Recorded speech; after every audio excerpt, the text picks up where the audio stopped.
મહાનગરપાલિકાના ward number 18ની પેટા ચૂંટણીમાં ભાજપ કોંગ્રેસ અને આપ વચ્ચે ત્રિકોણીય જંગ હતો। મતદાન બાદ આજે ગણતરી યોજાઈ હતી, જેમાં 7 રાઉન્ડમાં ભાજપના ઉમેદવાર જીતુભાઈ કાછડ 7086 મતથી વિજય બન્યા હતા, જેથી ભાજપના કાર્યકરોએ ઉજવણી કરી હતી। એકમેકને મીઠાઈ ખવડાવવાની સાથે સાથે નાચગાન કરીને નારેબાજી સાથે ઉજવણી કરી હતી।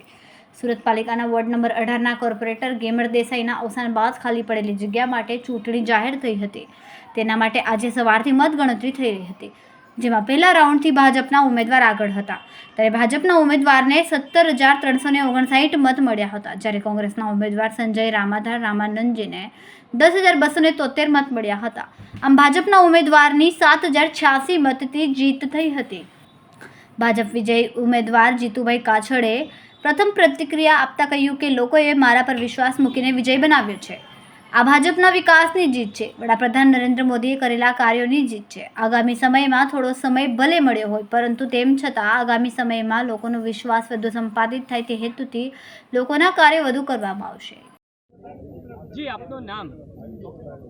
જીતુભાઈ કાછડ, હું ભારતીય જનતા પાર્ટીના ઉમેદવાર તરીકે આજે વોર્ડ નંબર 18માં વિજય થયો છે।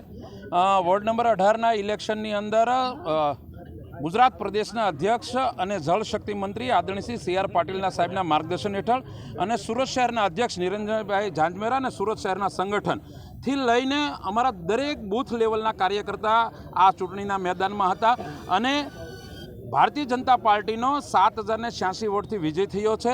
અને આનો સંપૂર્ણ શ્રેય હું ભારતીય જનતા પાર્ટીના કાર્યકર્તાઓ અને વોર્ડ નંબરના 18ના મતદારોને આપું છું। કેવી રીતે મહેનત કરવામાં આવી હતી અને શું કામગીરી કરશો?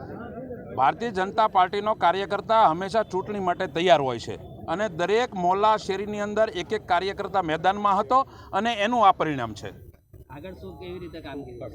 4 વર્ષની અંદર ખૂબ જ આ વિસ્તારની અંદર વિકાસના કામો થયા છે અને હજી 1 વર્ષ બાકી છે, ત્યારે અમારી ટીમ સાથે રહીને સુરત મહાનગરપાલિકામાં અમારું શાસન છે, તો એમને વિશ્વાસમાં લઈને જે કાંઈ પ્રશ્નો છે એ પૂરા કરીશું।